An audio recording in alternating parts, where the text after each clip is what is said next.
오늘 함께 묵상할 성경 말씀은 마태복음 23장 1절에서 12절 말씀입니다.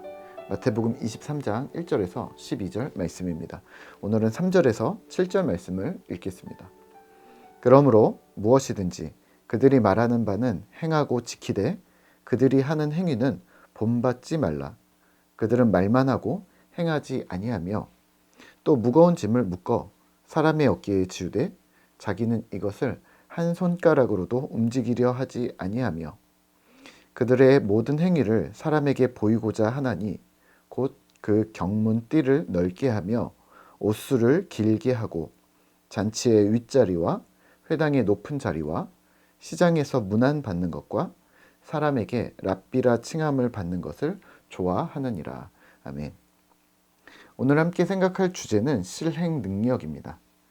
본문 마태복음 23장에서는 예수님께서 바리새인들을 아주 강력히 비난하시는데요. 한 장을 할애하고 있습니다.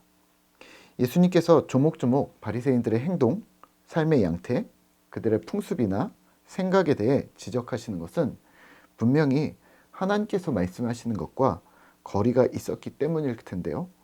오늘은 그 부분들을 살펴보도록 하겠습니다. 예수님께서는 무리와 제자들에게 말씀하십니다. 바리새인들을 조심하라. 2절입니다. 서기관들과 바리새인들이 모세의 자리에 앉았으니 이 모세의 자리는 지도자의 위치뿐만 아니라 더 강력한 권한이 있는 자리였습니다. 사람들을 움직일 수 있고 또 어떤 사람들에게는 사법적인 판결을 내릴 수 있는 위치라고까지 볼 수 있습니다. 실제 시각장애인이 눈을 떴을 때 출교하기로 결의했던 바리새인들, 또 그의 부모가 자신의 아들이 눈이 떠진 것이 예수 때문이라고 말하지 못한 것을 왜 그랬냐? 출교를 두려워하기 때문이다 라는 문구를 볼 때 바리새인과 서기관들의 권한이 상당했음을 알아볼 수가 우리가 있습니다. 그러한 권한을 행사하는 자들은 실제 어떤 자들이고 또 우리는 어떻게 반응해야 하는가를 말씀하십니다. 3절입니다. 그러므로 무엇이든지 그들이 말하는 바는 행하고 지키되 그들이 하는 행위는 본받지 말라. 그들은 말만 하고 행하지 아니하며. 그들의 말하는 바는 지키라. 강제적인 힘도 있을 뿐 아니라 성경에 기반한 가르침이 더러 맞는 부분도 있을 테니까 하지만 중요한 것은 행위를 본받지 말라 합니다. 왜요? 말만 하고 행하지 않기 때문입니다. 보통의 사람이라면 말한 것을 행동하지 않을 수 있을까? 라고 생각하는데요. 네, 저도 이 부분이 동의가 안 되는 부분이었습니다. 어떻게 말한 것을 행동하지 않을 수 있어? 라고 생각했는데 그럴 수도 있겠다는 생각을 요즘에 와서야 이제 조금 해보고 있는데요. 어찌됐건 그렇다면 자신이 말한 것을 지킬 수 없다면 말을 줄여야 되는 것이 아닐까? 근데 이 둘 다 안 하는 것이 또 문제죠. 우선은 말하는 자들의 행위를 본받지 말라 합니다. 그들은 말만 하고 행동하지 않으니까. 4절에서 7절입니다.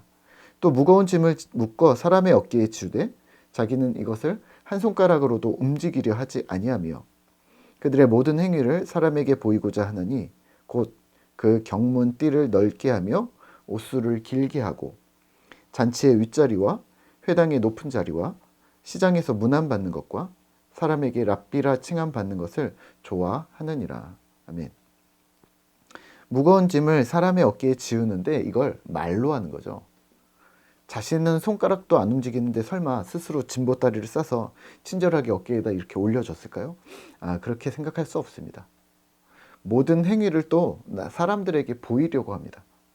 경문, 성경 구절을 넣는 함을 이마나 팔에 차고 다녔었는데요.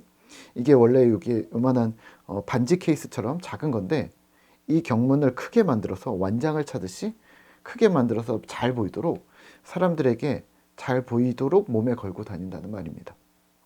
남들에게 보여지는 어떤 퍼포먼스인 거죠.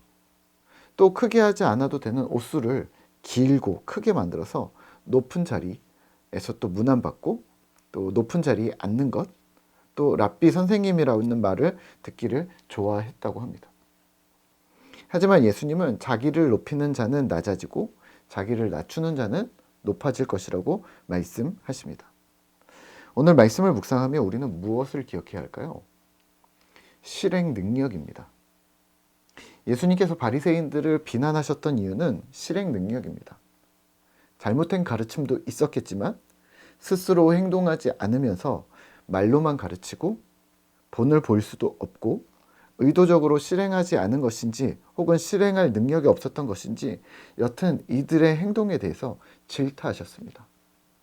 또 자신과 같은 사람들을 만들어내는 것도 질타의 이유였던 거죠. 역사적으로 기독교 내외부에서는 기독교를 사랑의 종교라고 불러왔습니다. 별칭인 거죠. 왜 그렇게 불렀을까요? 실제 우리가 교회 생활하면서는 우리 내부에 사랑이 별로 없어 보이는데 말입니다. 네, 말씀의 실행 능력 때문입니다. 어려운 자들에게 손을 내밀었고 큰 전염병 패스트가 창궐을 했을 때 로드니 스타크에 따르면 기독교가 죽음을 무릅쓰고 환자들을 돌봤고, 또 우리가 알고 있는 선교사들이 교회를 세우면서 학교와 병원 이러한 것들을 먼저 세웠던 그러한 선교사들의 행동은 사랑으로 보여졌기 때문입니다. 그러면 질문 하나 드릴까요?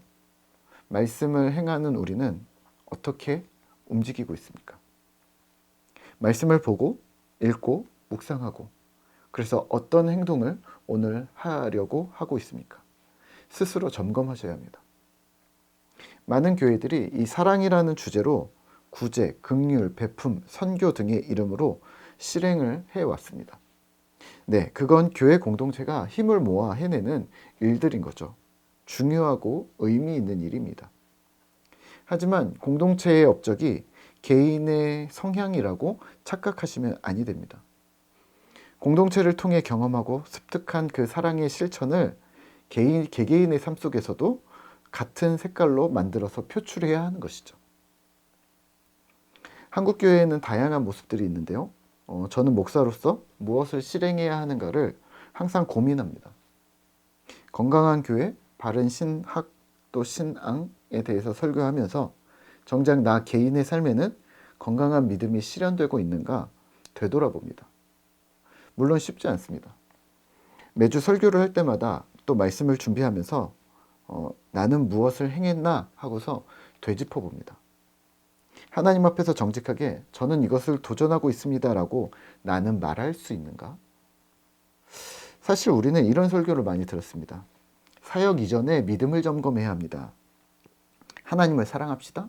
더 열심히 기도합시다. 더 열심히 성경 읽읍시다. 첫사랑을 회복합시다. 그러면 주님이 힘을 주실 것입니다. 그땐 뭐든 할 수 있을 것입니다. 네, 은혜가 되죠. 네, 근데 멋있는 설교 같아 보이지만 사실 이 말은 우리에게 실행 능력이 아직 없습니다라는 말이지 않을까요? 믿음과 기도, 성경이 신자의 당연한 전제 조건이면서 그 다음 스텝을 밟아야 하는데 자꾸 원점으로 상황을 만들어 버리는 것이죠. 하나님 나라와 그 사역에 뛰어들어 달리고 있는 자들에게 자꾸 브레이크를 걸어버리면 어떻게 하라는 걸까요? 부탁드리기는 여전히 기본에서 허우적거리지 않으셔야 합니다. 말씀과 기도, 주님을 향한 사랑은 기본입니다. 걸음마를 아직 못 벗어났음을 스스로 반증하시지 말으셔야 합니다. 또 이미 사역을 시작한 자들을 원점으로 복귀시키지 말으셔야 합니다. 바리새인들, 종교 지도자들은 왜 그들은 그렇게 행동했던 걸까요? 네, 그들은 종교 지도자임에도 불구하고 자기가 속한 공동체의 현 주소를 제대로 파악하지 못했기 때문입니다. 또 그 공동체에 대해 관심이 없었기 때문입니다. 단지 그들은 자신에 대해서 관심이 많았습니다. 존경받으려 했고 높은 자리에 앉으려 했고 거룩하고 신실한 리더라는 평가에 집중하고 있었습니다. 자기에게 주어진 사명이 무엇인지 또 공동체에 어떤 일이 일어나고 있는지 전혀 몰랐고 관심도 없었던 것이죠. 그래서 실제 열심히 하고 있는 것처럼 보이나 바른 말을 하고 있는 것처럼 보이나 하나님 나라의 걸림돌이 되고 말았습니다. 말씀과 기도는 당연히 기반이 되고 사랑과 믿음을 실제 행동하는 실행 동작이 제대로 작동하는 그런 신자가 되셔야 합니다. 오늘도 그런 신자가 되시기를 기도하겠습니다.